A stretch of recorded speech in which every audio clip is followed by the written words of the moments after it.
함께 나눌 말씀은 신약성경 데살로니가전서 5장 12절부터 15절까지입니다. 지난주에 이어서 계속 보도록 하죠. 12절부터 15절까지입니다.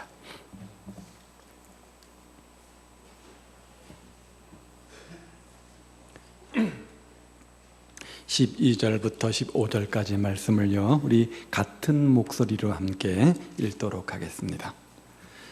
형제들아, 우리가 너희에게 구하노니 너희 가운데서 수고하고 주 안에서 너희를 다스리며 권하는 자들을 너희가 알고 그들의 역사로 화목하라.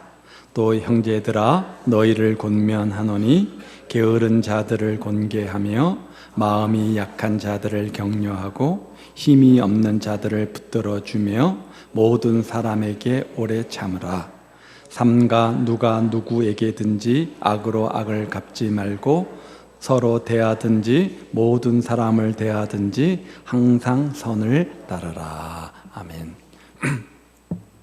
예수 믿는 사람들에게 있어서 가장 큰 복은, 정말 가장 복된 복은 좋은 교회 다니면서 신앙생활 하다가 하나님 부르시면 천국에 가서 주님께 칭찬받고 상급받는 것입니다. 따라서 예수 믿는 사람들에게 있어서 신앙생활, 특별히 교회 생활은 굉장히 중요한 요소라 이렇게 말할 수 있죠. 좋은 교회를 만나는 것이 신앙생활의 큰 축복이라는 거죠.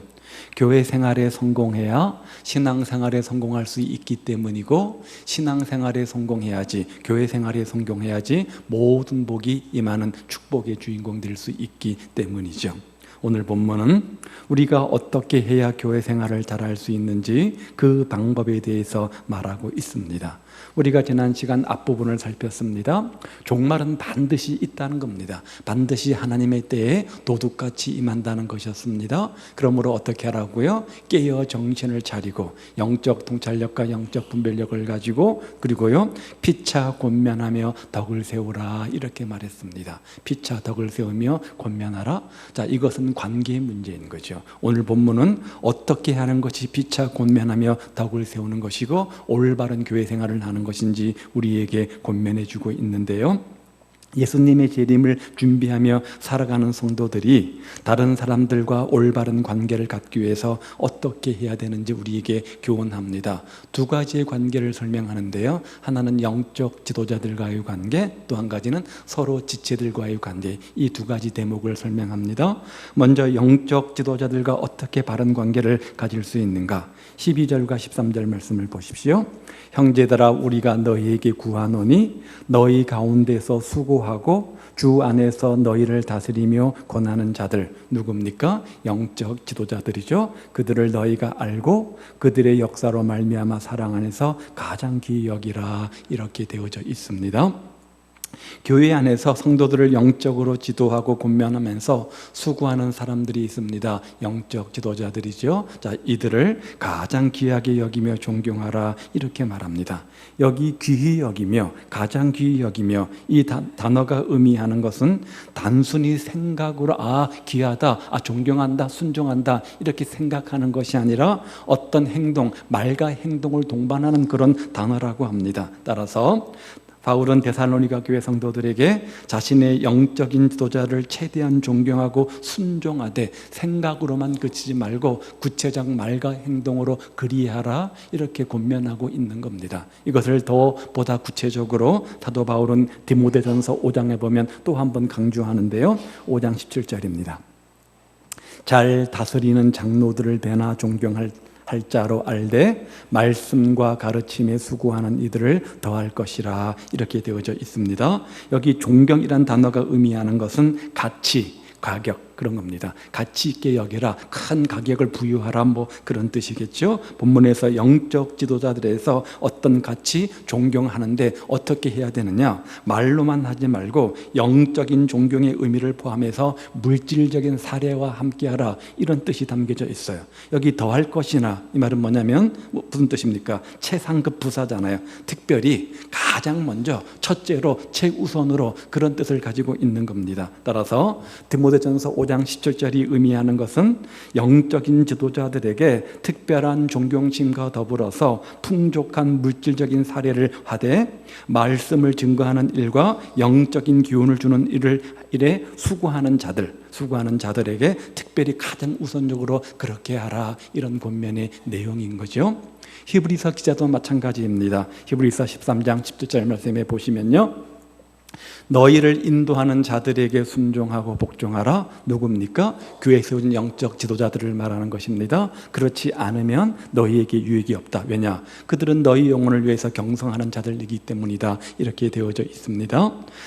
영적인 지도자들은 성도들의 영혼, 즉 성도들의 영적 생활을 책임지는 사람 아닙니까? 그런 책임감을 가지고 날마다 깨어 있어 돌보는 자들이기 때문에 성도들은 영적인 지도자들을 존경해야 되고 또 순종해야 된다, 이렇게 말씀하고 있는 겁니다. 그래서 영적인 지도자들이 성도들을 돌보기 위해서 경성하는 것이 즐겁게 하도록 하는, 무슨 말입니까? 지금 하나님께 맡겨진 사역들이 있는데 그 사역들을 기쁨으로 자원하는 마음으로 할 수 있도록 그렇게 배려하라는 것이죠. 만약 불순종과 고집으로 인해서 영적인 지도자들로 하여금 사역의 부담을 느끼게 하고 근심스럽게 한다면 뭐라고요? 그렇지 않으면 너에게 아무런 유익이 없노라, 이렇게 말하죠. 한마디로 자신을 영적으로 지도해주는 영적인 지도자들과 좋은 관계, 올바른 관계를 유지하라는 겁니다. 이것이 바로 올바른 교회 생활의 비결이라는 거죠. 영적인 지도자들과 좋은 관계를 유지할 때 자신에게 큰 유익이 될 뿐만 아니라 교회에도 큰 유익이 되겠죠. 그렇지 않으면 영적인 지도자들의 사역에 방해가 되거나 근심을 가지게 하게 되어지고 그 결과 모두에게, 피차에게 아무런 유익이 없게 되는 겁니다. 개인에게도 문제가 있지만 그런 개인이 있는 교회 공동체에도 문제가 생기는 거죠. 그러면 왜 이렇게 해야 되는가? 바울은 영적 지도자들을 존경해야 되는 이유에 대해서 이렇게 말합니다. 다시 한번 넘어가 보죠. 그렇죠. 예. 그들의 역사로 말미암아 이렇게 해야 된다, 이 말입니다. 무슨 말입니까? 금방 보았던 디모데전서 5장 말씀이나 히브리서 13장 말씀이나 오늘 본문의 내용 공통점은 뭐냐면 그들의 수고하는, 수행하는 사역이 있는데 그 사역으로 말미암아 그 사역 때문에 특별히 존경하며 순종해야 됨을 교훈하고 있고, 오늘 본문은 그것을 가리켜서 그들의 역사라 이렇게 되어져 있습니다. 그들의 역사로 말미암아 무슨 말입니까? 영적 지도자들이 단순히 목사이기 때문에, 장로이기 때문에, 순장이기 때문에 그 사람에게 순종하고 복종하는 것이 아니라는 거죠. 그들은 성도들의 영적인 유익들을 책임감을 가지고 수고하는 자들이기 때문에, 목사로서 하는 사역의 역할들 때문에, 일들 때문에, 장로로서 하는 사역의 역할들 때문에, 또 순장으로서 하는 그 역할 때문에 비록 흠이 있고 조금 시험거리가 있고 조금 문제가 있고 약점이 있는 사람이라고 할지라도 그 사람 앞에 순종하고 충성하는 것이 아니라 그 사람이 맡겨진 사역 때문에 충성하고 순종해야 된다, 이렇게 말씀하고 있는 겁니다. 조금 하어진 생겨요. 교회는 주님이 피값 흘려 세우신 하나님의 공동체 아닙니까? 그리고 교회 안은 하나님께서 건강한 공동체성을 유지하기 위해서 여러 가지 직분들을 주셨습니다. 거기에는 영적 지도자로 세우신 목회자가 있고요, 구속받은 성도들이 있습니다. 목회자는 복음과 교회를 위해서 전폭적 힘을 다 쏟아 주를 위해서 수고하고 성도들의 영적 유익과 건강을 위해서 지도하는 일을 합니다. 그들이 신앙 가운데 믿음으로 잘 살도록 권면하며 격려하는 일들을 합니다. 그것을 위해서 부름받은 세움받은 사람들이 영적 지도자들이죠. 때문에 특별히 존경해야 되고 특별히 순종해야 된다, 그 사역 때문에 이렇게 말씀하고 있는 겁니다. 그러면서 오늘 12절에 보니까 그들의 사역을 세 가지로 나누어서 설명했어요. 수고하고요, 또요 너희를 다스리고 또 권면하는 이 세 가지 일로 말씀하고 있죠. 이 세 가지 일로 부름을 받았다는 겁니다. 그런 수고를 하기 때문에, 이 세 가지 일을 하기 때문에 순종하고 복종하라, 이 말이죠. 수고라고 하는 말은 성도들의 신앙을 지도하기 위해서 노력하는 모든 일들을 말하는 것이고요, 다스리며 라고 하는 것은 부모가 자식이 잘못된 길로 가면 어떻게 합니까? 사랑의 매를 듭니다. 사랑으로 훈계하고 치리하지 않습니까? 그것을 말하는 것이죠. 성도들이 잘못되지 않도록 치리하는 것을 의미합니다. 훈계하는 것을 의미합니다. 그러면 권하는 것은 뭡니까? 바른 길을 가도록, 도덕적으로, 신앙적으로, 윤리적으로 올바른 성도의 삶을 살도록 교훈하며 가르치며 권하는 것, 이것이 바로 권면의 의미이겠죠. 그런데 이것은 현재 부사형으로 되어져 있습니다. 현재 진행형으로 되어져 있습니다. 한 번만 그 일을 하는 것이 아니라, 과거에만 그 일을 하는 것이 아니라 현재 진행형, 옛날부터 지금까지 이 일을 위해서 부름받았기 때문에 지속적으로 이 세 가지 일을 하는 것이다, 이렇게 말씀하고 있는 겁니다. 영적 지도자들은 이 일을 위해서 계속적으로 수고하고 있음을 강조하는 거죠. 따라서 영적 지도자들이 바로 이런 일을 위해서 수고하고 다스리며 권면하는 이 일들을 하도록 하나님께 부름받은 사람들이기 때문에 성도들은 영적 지도자들로 하여금 이 일을 잘해 나갈 수 있도록 최대한 존경하며 순종함으로써 좋은 관계를 유지하라, 이렇게 말씀하면서 그것이 올바른 교회 생활의 비결이고, 그렇게 올바른 교회 생활을 할 때 하나님께서 이 모든 것 위에 축복을 얻어하신다, 이렇게 말씀하는 겁니다. 물론 세워진 영적 지도자들이라고 해서 모두가 완벽하고 흠이 없고 실수가 없는 것은 아닙니다. 사람의 몸을 입고 있기 때문에 역할의 차이일 뿐 허물과 약점과 실수가 있습니다. 그러나 그럼에도 불구하고 하나님께서 기름 부어 그 역할로 세우셨기 때문에 믿고 우리가 순종하며 존경하는 것이 마땅하다는 거죠. 하나님의 기름 부음 받아 세우신 사람들을 우리가 순종하고 존경하면 결국 누구를 순종하며 존경하는 모습이 되는 겁니까? 그를 그렇게 세운 하나님께 순종하며 존경하는 모습이겠죠. 그러면 하나님께서 그것을 보시고 나에게 충성하는 것으로 여기시고 그 사람들에게 은혜와 축복을 더하시겠다는 겁니다. 따라서 영적인 지도자들과 불편하고 어려운 관계를 갖게 되어지면 신앙생활에 문제가 되어지고 교회 생활에 반드시 문제가 생깁니다. 그러면 교회를 떠나고 싶겠죠. 신앙생활에 재미가 없겠죠. 교회 생활에 재미가 없겠죠. 그러면 마귀의 유혹에 넘어가고 이단에 넘어갈 수 있는 가능성이 참 많습니다.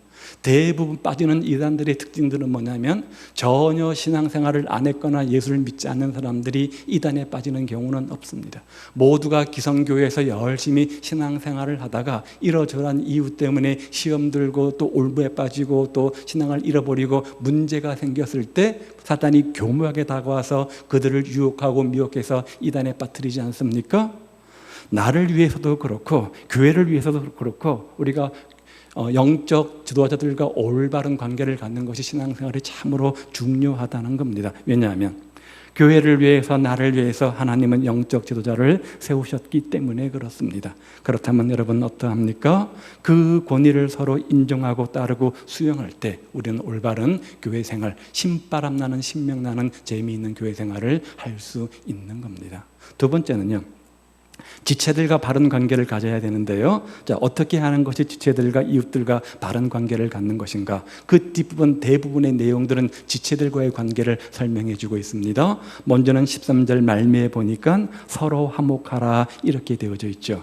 12절, 13절은 두 가지를 설명했습니다. 영적 지도자들에게는 순종하고 존경해야 된다 이렇게 말했습니다. 하나님께서 기름 부어 세우셨기 때문에 그 일을 주셨기 때문에 영적 지도자들은 존경의 대상이다, 순종의 대상이다 이렇게 분명히 했습니다. 그런 다음 성도 상호 간에는 너희끼리 뭐 하라고요? 화목하라 이렇게 되어져 있습니다. 너희끼리 화목하라, 서로 화해하고 서로 용서하고 서로 이해하라 그 말이겠죠. 자, 그런데 교회 공동체나 가정이나 직장이나 항상 함께 많은 시간들을 보내다 보면 항상 문제가 생기기 마련입니다. 본의 아니게 서로 함께 하다 보면 생각의 차이로, 경험의 차이로, 방법의 차이로 서로에게 극단적으로 상처와 아픔의 말과 행동들을 하기도 합니다. 자, 주님은 우리에게 화목을 가르쳤습니다. 서로 화해하고 용서하고 이해하라 이렇게 말씀하는데 우리의 삶의 현장 속에서는 오히려 서로 상처와 아픔을 주는 경우가 참 많이 있지 않습니까? 그렇다면 어떻게 우리가 이것들을 극복하고 화목할 수 있습니까? 자신의 약점을 인정하고 서로 화해하려고 노력할 때이겠죠. 항상 상대방이라는 것이 있습니다. 상대방에게 말이나 행동으로 아픔과 상처를 우리가 줄 수가 있죠. 우리가 허물이 많고 약점이 많기 때문에 순간적 감정으로 잘못된 생각과 행동과 판단과 말을 할 수 있습니다. 그러면 어떻게 하면 됩니까? 솔직히 그것들을 인정하고 상대방에게 용서를 구하고 화목하면 되는 거죠. 저는 가능하면 목사이지만 성도들에게도 잘못한 부분들이 있다고 한다면 그것들을 인정하고 용서를 구하는 편입니다. 목사인 저도 감정적으로 잘못된 부분들이 있고 순간 욱하는 마음들이 있고 그래서 해서는 안 되는 말들을 할 수가 있습니다. 그것들이 상대방에게 아픔과 상처가 될 때도 있습니다. 어떻게 하면 됩니까? 다 그런 거지 뭐 라고 무마하며 넘어갈 것이 아니라 상대방에게 솔직히 나의 연약함을 인정하고 용서를 구하면 됩니다.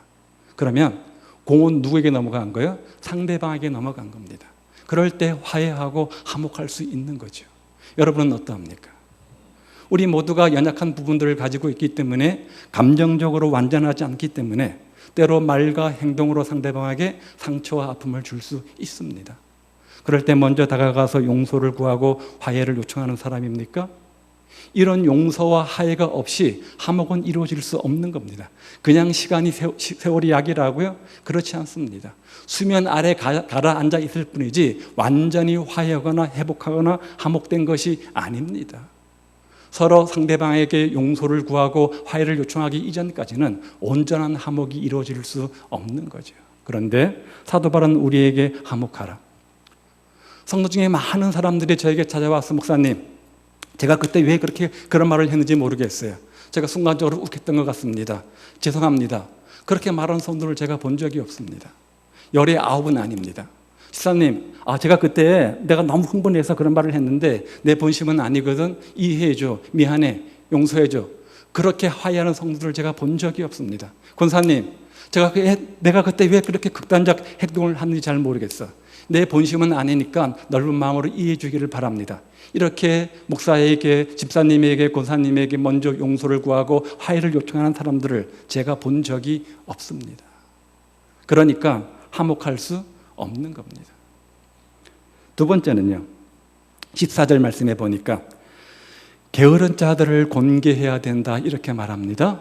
게으른 자들을 권계하며, 지금 우리 성경에는 게으른 자들이라고 번역되어져 있지만 이전 성경에는 규모 없는 그런 사람으로 번역해 놓았는데 저는 이 번역이 더 정확한 번역이라고 생각을 합니다. 왜냐하면 여기 게으른이란 뜻은 뭐냐면 우리가 일상적으로 생각하는 게으른 그것을 의미하는 것이 아니라 군사 용어입니다. 낙오된 병사, 군 행진을 하는데 낙오된 병사를 의미하는 단어가 바로 게으른입니다. 게으른이란 말은 정돈되지 않은, 복종하지 않는, 제멋대로 하는 그런 뜻을 가지고 있습니다. 군대에서 온전히 훈련받지 못하고 그 규율이나 대열을 흐트리는 병사, 낙오된 병사를 가리킬 때 게으른, 규모 없는 이런 단어를 쓰는 겁니다. 오늘 본문에서는 특별히 데살로니가에서는 데살로니가 후서 3장 11절에 보면 뭐라고 말하면 당시 데살로니가 교회 안에서 자기들에게 주어진 일은 하지 않고 각자 직분마다 역할들이 있지 않습니까? 그 역할들은 감당하지 않고 남의 일에 간섭을 하거나 말만 만들고 다니는 사람들을 가리키는 단어였습니다. 직분에 대한 충실한 역할은 하지 않고 말만 많은 사람, 그런 사람을 가리켜서 게으른, 규모 없는, 그렇게 사도 바울은 기록해 놓고 있는 거죠. 자기의 위치를 지키지도 못하면서 자기 할 일도 하지 못하면서 불평과 비방을 일삼거나 남의 일에 간섭하기를 좋아하거나 필요 없는 말을 퍼뜨려서 교회를 혼란스럽게 하는 자들, 이것이 바로 사도 바울이 말하는 게으른, 규모 없는 자들의 정의입니다. 예배는 참석하지 않으면서, 기도에 대한 헌신은 하지 않으면서, 이런저런 헌신은 하지 않으면서, 이런저런 물질에 헌신은 하지 않으면서 말만 많은, 바로 그런 경우를 말하는 겁니다. 바울은 이런 자들을 충고하면서 바로 세우라 이렇게 말하죠. 게으른 자들을 권계하며, 권계하란 말의 의미는 뭐냐면 책망한다, 충고한다, 훈계한다, 그런 뜻을 가지고 있습니다. 따라서 게으른 자들, 규모 없는 자들을 권계하라, 이 말의 의미는 교회 안에서 규모 없이 행하는 자들을 책망하라, 훈계하라, 충고하라, 이런 뜻을 가지고 있는 겁니다. 그리고 그렇게 해야 되는 이유가 뭐냐? 그런 그들을 책망해서라도, 훈계하고 충고해서라도 바로 세워야 되는 이유가 뭐냐? 이들은 교회 안에서 모든 관계를 파괴하는 트러블 메이커이기 때문이다. 이렇게 말씀하고 있는 거죠. 신앙적으로 훈련되지 않은 자들입니다. 인격적으로 다듬어져 있지 않습니다. 그래서 자신의 일은 하지 않으면서 자신의 책임 역할은 감당하지 않으면서 다른 사람들의 일에 배 나와라 감 나와라 일주일저일에 간섭하기를 좋아한다는 거죠.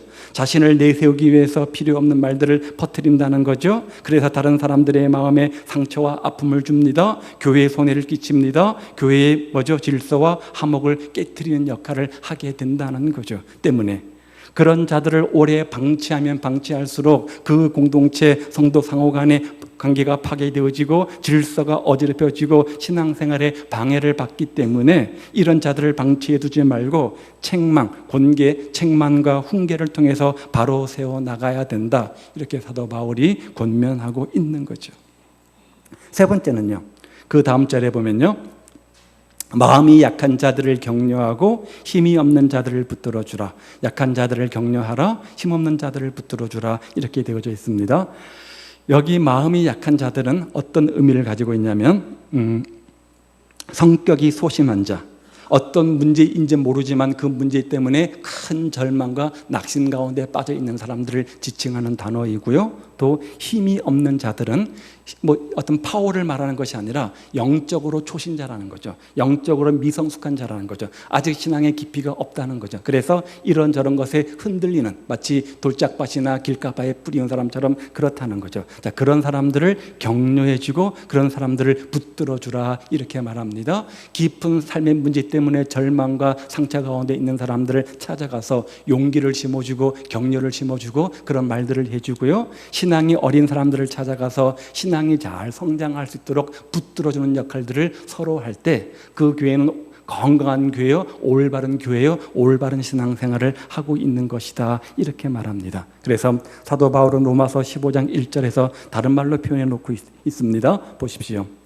우리 강한 자가 마땅히 연약한 자의 약점을 담당하는 것이 마땅하다는 거죠. 그런데 강한 자와 연약한 자, 여기 강한 자는 신앙이 성숙한 오랫동안 신앙생활을 한 사람을 의미하고요. 연약한 자는 이제 막 초신자들을 말합니다. 오랫동안 신앙생활을 해서 믿음의 경륜이 있고 신앙의 깊이가 있는 사람들은 연약한 자, 이제 막 신앙생활을 해서 참된 신앙의 재미, 묘미를 느끼지 못하는 그런 사람들, 그래서 갈대와 같이 이리 흔들리고 저리 흔들리는 사람들, 그런 사람들을 신앙의 끈으로 꽉 붙들어 이렇게 잘 담당해서 케어해 주라 이렇게 말씀하고 있는 겁니다. 왜 그렇습니까? 교회는 그런 곳이니까. 예수님의 지체된 성도들이 모이는 공동체가 교회 아닙니까? 공동체라고 하는 것은 서로 연합할 때 든든하게 서는 것이고 목적한 것을 이룰 수 있게 되어지는 것이죠. 어떤 조직이나 모이는 목적이 있습니다. 그 목적을 이루기 위해서는 한 사람만 열심히 한다고 되는 것이 아닙니다. 조직원, 공동체원, 가족은 모두가 함께 서로 연합하고 협력하고 각자 일들을 잘 감당할 때 그 가정이, 그 공동체가, 그 조직이 잘 되는 것 아니겠습니까? 내가 특별히 능력이 있다고 해서 자신보다 약한 사람들을 무시한 채 자신의 능력만을 앞세우고 독주하게 되어지면 자신만 잘 나가는 것이 아니라 자신도 망하고 모든 공동체는 공멸하게 되어져 있습니다. 몸이 그런 것이잖아요. 몸은 지체입니다. 그런 것이잖아요. 몸의 한 지체가 아픈 부분이 생기면 그 아픈 부분만 문제가 생기는 게 아니잖아요. 온몸이 다 힘들지 않습니까? 다 힘들죠. 왜 그렇습니까? 한 지체이기 때문에 그런 거죠. 마찬가지로 몸의 한 지체가 다른 약한 지체를 돌보지 않을 때 몸 전체가 약해지거나 병들어지는 것처럼 마찬가지라는 거죠. 공동체는 그런 겁니다. 그래서 어느 한 사람 앞서간다고 해서 되는 것이 아니라 공동체의 구성원들이 모두 힘을 합쳐 보조를 맞추며 서로 각자 역할들을 잘 감당할 때, 그럴 때 그 공동체는 건강한 공동체가 될 수 있습니다. 때문에 낙심한 자는 용기를 주어 일으켜 세워야 되고요. 약한 자는 붙들어 도와주어서 모두가 함께하는, 더불어 하나 되어 더불어 땅끝까지 하나 되어지는 일에 힘쓰는 삶이 올바른 교회 생활이요. 그런 교회 생활을 통해서 하나님께 인정받는 신앙생활의 주인공이 될 수 있다는 거죠. 네 번째는요. 그런 다음 모든 사람들에 대해서 오래 참아야 된다. 14절 마지막 부분에 되어져 있어요. 모든 사람들을 대하여 오래 참으라고 말씀하고 계시죠. 자, 이 말은 갈라디아서 5장 22절과 23절에 보면 성령의 9가지 성품의 열매가 나오지 않습니까? 근데 거기에 오래 참음이 있어요, 없어요? 인내가 있습니다. 그렇죠? 오래 참음이 있습니다. 이것은 뭘 말하는 겁니까? 하나님의 성품, 하나님의 속성이라는 거죠. 하나님의 속성이라는 거죠. 오래 참음이라고 하는 것은 하나님의 성품을 말합니다. 그래서 출애굽기 34장 6절 말씀에 보니까요, 여호와께서 그의 앞으로 지나시며 반포하시되 자비롭고 은혜롭고 뭐하여 노하기를 더디하시는 하나님이라 이렇게 소개해 놓았습니다. 시편 말씀에 보아도 여호와는 자비로우시며 은혜로우시며 노하기를 더디하시며 인자하심이 풍부하시도다. 하나님을 소개할 때 노하기를 더디하시는 하나님, 이렇게 하나님의 성품으로 소개되어져 있습니다. 그런데 하나님께서 오래 참으신다? 하나님께서 노하기를 더디하신다? 이 말의 의미가 뭘까? 그것은 한 번이라도 더 회개하고 돌아오기를 간절히 바라는 하나님의 관용을 의미하는 거죠. 하나님이 능력이 없어서 오래 참는 것이 아니라, 하나님께서 힘이 없어서 오래 참는 것이 아니라, 한 번이라도 더 우리에게 기회를 주시기 위해서 더 참으시는 하나님의 관용을 강조하는 단어라는 거죠. 이왕이면 우리를 사랑하시는 주님께서 한 번이라도 더 기회를 주시기 위해서 사랑으로 다시 한번 기회를 주시는 행위가 바로 오래 참음의 행동이라는 거죠. 주님이 우리를 위해서 그렇게 하셨던 것처럼 우리도 그렇게 하는 것이 마땅하다는 거예요. 그러므로 바울이 본문에서 모든 사람들을 대하여 오래 참으라 라고 하는 것은 상대방을 불쌍히 여기는 마음이 전지되는 관용을 말하고 있는 거죠. 내가 힘이 없어서, 내가 능력이 없어 참는 것이 아니라, 온유가 그런 뜻이잖아요. 그렇죠? 충분히 어떻게 할 수 있는 힘과 능력이 있지만 상대방을 사랑하는 마음으로, 배려하는 마음으로 관용을 베푸는 정신이 바로 오래 참음이죠. 핍박하는 자들을 미워하지 말고 그들로 하여금 회개하고 돌아올 수 있도록 관용을 베풀어 주라. 바로 그렇게, 그럴 때 좋은 관계의 회복이 일어나고 올바른 신앙생활, 교회 생활이 이루어지고, 그럴 때 모든 축복의 주인공이 된다는 것이죠. 마지막 하나, 15절에 보니까요, 악으로 악을 갚지 말고 항상 선을 따라야 된다고 말해요. 보십시오. 삼가 누가 누구에게든지 악으로 악을 갚지 말게 하고, 오직 서로 대하든지 모든 사람을 대하든지 어떻게 해요? 항상 선을 따르라. 악으로 악을 갚지 말고 악으로 선을 갚으라. 자, 이 말이 우리는 익숙한 말이지만 그 당시 유대인들에게 얼마나 큰 충격이었을지 한번 생각해 보십시오. 구약시대의 하나님의 가르침은 뭡니까? 악은 악으로, 이는 이로, 눈은 눈으로. 모세율법의 가르침이잖아요. 그렇게 배우지 않았겠습니까? 그런데 주님께서 오셔서 너희가 이렇게 배웠겠지만 더 큰 사랑의 주인공이 되어라. 그러하기 위해서 악을 악으로 갚는 것은 다 하는 일이니까 악을 선으로 갚아라. 이렇게 더 엄청난 충격적인 말씀을 지금 하고 계시는 겁니다. 그래서 누가복음 6장 27절 이의 말씀에 보면 주님께서 이렇게 말씀하세요. 그러나 너희 듣는 자에게 내가 이르노니 너희 원수를 사랑하며 너희를 미워하는 자를 선대하며 너희를 저주하는 자를 위하여 축복하고 너희를 모욕하는 자를 위해서 기도하라. 얼마나 놀라운 가르침입니까? 그렇죠? 얼마나 큰 사랑입니까? 그러면서 오직 너희는 원수를 사랑하고 선대하며 아무것도 바라지 말고 구워주라. 그리하면 너희 상이 클 것이다. 이렇게 엄청난 파격적 말씀을 하고 계십니다. 그러면서 왜 우리가 악을 악으로 갚지 말고 악을 선으로 갚아야 되는가? 그 이유에 대해서 로마서 12장 19절은 이렇게 말하죠. 내 사랑하는 자들아, 너희가 친히 원수를 갚지 말고 진노하심에 맡기라. 기록되었을 때 원수 갚는 것이 누구에게 있으니? 나 하나님께 있으니 내가 갚으리라고 주께서 말씀하시느니라. 우리가 하는 역할은 원수를 갚는 역할이 아니라 하나님께서 그 역할을 하시겠다는 거예요. 악을 악으로 갚으려고 할 때 어떤 문제가 생기냐? 분쟁이 일어나게 되어지죠. 질서가 깨어지게 되어지죠. 그 공동체는 혼란이 일어나게 되어집니다. 그러므로 본문에서는 누구에게든지 악을 악으로 갚지 말고 항상 선을 따르라 이렇게 말씀합니다.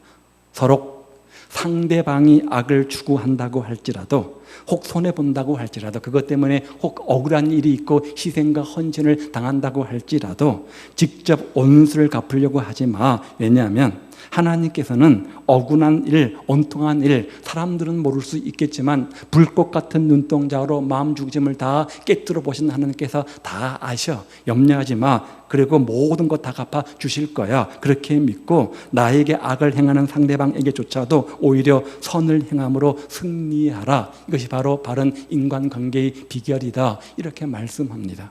말이 쉽지 얼마나 어려워요. 그렇죠? 참 어렵습니다. 그런데 이렇게 할 때, 즉 서로 지체들에게 화목하고요, 화해하며 용서를 구하고 상대방을 이해하는 거죠. 규모 없는 자들을 책망하는 것, 책임과 역할을 다하지 못하는 사람들을, 말만 하는 사람들에게 훈계하며 충고하며 권면하는 일들이죠. 약한 자들을 붙들어주고 서로 오래 참고 선을 따라서 악을 갚지 않고 선을 따라 행하는 이 모든 일들을 할 때 그것이 바른 지체 간의 관계가 되어서 올바른 신앙생활, 올바른 교회 생활의 비결이 되어지고, 그렇게 올바른 신앙생활, 올바른 교회 생활을 하면 그 결과 하나님께서 그런 사람에게 축복을 더하신다. 이렇게 말씀하고 있는 겁니다. 이만큼 교회 생활이나 직장 생활이나 우리가 모든 삶 속에서 관계는 참으로 중요한 겁니다. 아리스토텔레스가 말한 것처럼 인간은 사회적 동물이기 때문에 그렇습니다. 모두가 사회 속에서 관계를 맺으며 살아갑니다. 그 관계가 원만하게 잘 되어질 때 그 인생은 행복하고 가치 있고 의미 있는 보람된 인생을 사는 거죠. 그 관계가 깨어지면 반드시 문제가 생깁니다. 우울하거나 뭔가 문제가 생기게 되어집니다. 그런데 오늘 우리 이 시대는 인간성이 상실된 시대입니다. 사회성이 무너져 버렸습니다. 인간미가 흘러넘칠 사회 현장이 그렇지 못하는 전쟁터처럼 되었습니다. 내가 더 높고 더 출세하고 더 성공하기 위해서는 상대방을 짓밟아야 되는 그런 경쟁 구조가 있다 보니까 아주 살벌한 그런 전쟁터와 같은 그런 사회가 되었습니다. 그러면서 모두가 나는 피해자다, 나는 피해자다, 가해자는 한 사람도 없고 모두가 피해자라 이렇게 고백합니다. 그러나 본문에서 바울이 강조하는 것이 무엇입니까? 우리가 올바른 신앙생활, 올바른 사회적 관계, 올바른 교회 생활을 하기 위해서 두 가지를 기억하라는 거죠. 먼저 영적 지도자들, 존경할 사람들은 존경하고 피차 상호 간에 화목해야 됨을 교훈하고 있죠. 그래서 잘못되어 있는 사람들을 바로 잡아주고요, 자신보다 신앙적으로 어리거나 인격적으로 미성숙한 사람들은 붙들어 세워주고 서로 관용하고 오래 참고 상대방에게 선을 행하는 일에 힘써야 됨을 교훈하고 있는 거죠. 한마디로 사람과 사람 사이에서 좋은 관계를 유지하라는 겁니다. 올바른 신앙생활, 올바른 교회 생활은 주님과 올바른 관계를 갖는 거고 주변 지체들과 올바른 관계를 갖는 겁니다. 그렇죠? 주변 지체는 두 종류가 있겠죠. 영적 지도자들과 서로 성도들이 있겠죠.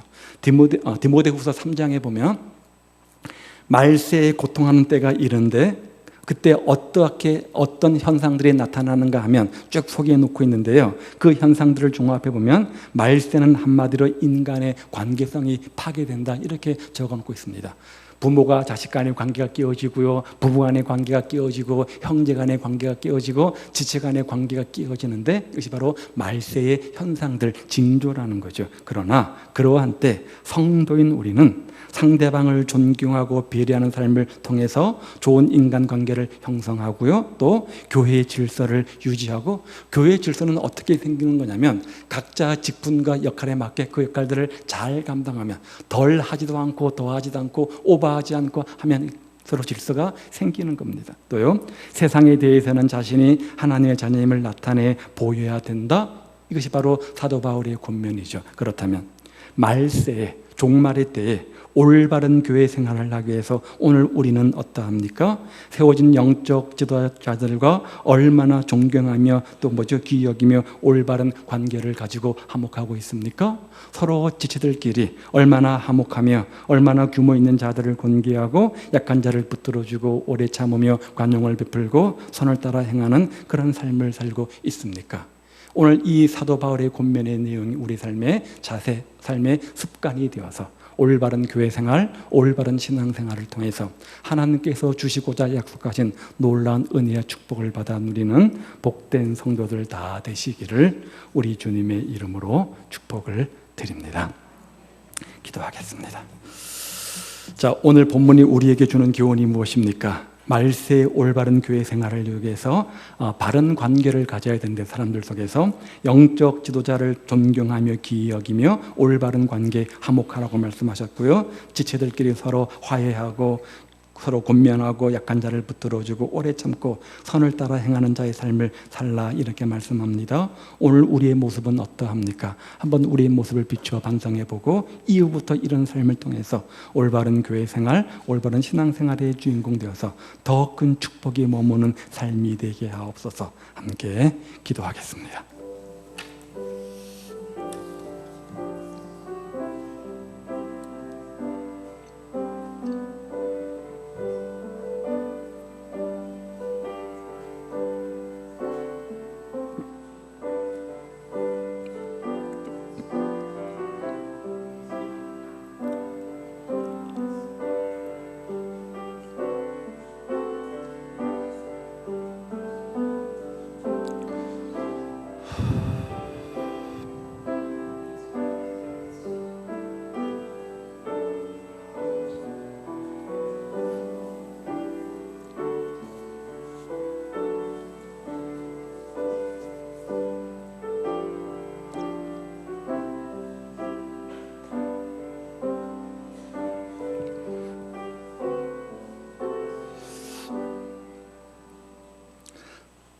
하나님 아버지, 교회 생활, 신앙 생활은 믿는 성도에게 얼마나 중요한 역할을 하는지, 말세에 올바른 교회 생활을 하기 위해서 우리는 얼마나 영적 지도자와 올바른 관계를 가진 사람입니까? 지체들끼리 얼마나 올바른 관계를 가진 사람입니까? 영적 세워진 지도자를 존경하며 귀히 여기는 삶이 되게 하시고, 서로 간에는 화목하며 서로 권면하며 약한 자들을 붙들어주고 오래 참고 선을 따라 행하는 올바른 교회 생활, 신앙 생활 주인공 되어서 더 큰 은혜와 축복의 주인공들 다 되게 하옵소서. 예수님 이름으로 기도하옵나이다. 봉헌하시겠습니다.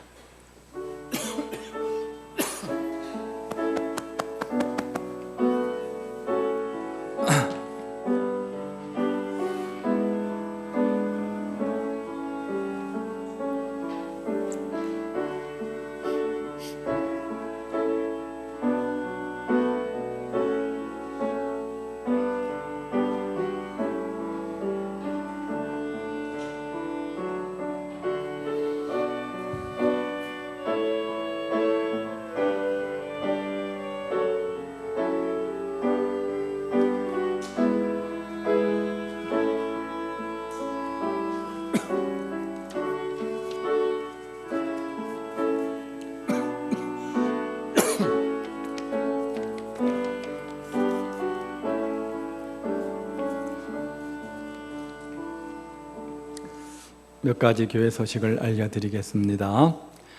강북 사랑의 교회 처음 나오신 분들 주님의 이름으로 환영하고요. 예배 이후에 오늘 권사의 모임이 있습니다. 우리나라 고유 민족의 명절 두 가지가 있죠.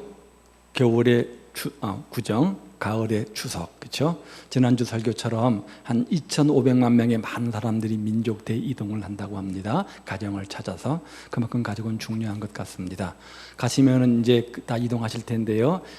믿는 가족들도 있고 믿지 않는 가족들도 있을 것입니다. 그때 우리 장로님 기도하셨던 것처럼 믿는 성도로서 여러분 언행심사가 구별되어서 직접 복음을 전하지 않는다고 할지라도 간접적 방법으로 전도를 통해서 여러분이 선한 영향력을 끼치는 그런 좋은 기회가 되었으면 좋겠고요. 오고 가는 길에 안전히 잘 다녀오시기를 바랍니다. 그래서 추석 관계로 이번 주는 다락방 모임을 하지 않고요. 빨간 글씨가 있는 수목금 새벽 기도를 쉬도록 하겠습니다. 대신 수요 저녁 예배는 함께 모여드리도록 하겠습니다. 누가 오실지는 잘 모르겠어요. 일단 공예배이니까 함께 모이도록 그렇게 하겠습니다. 잘 다녀오시고요. 옆에 계신 분 한번 인사하도록 하죠. 올바른 교회 생활의 주인공 되시기 바랍니다.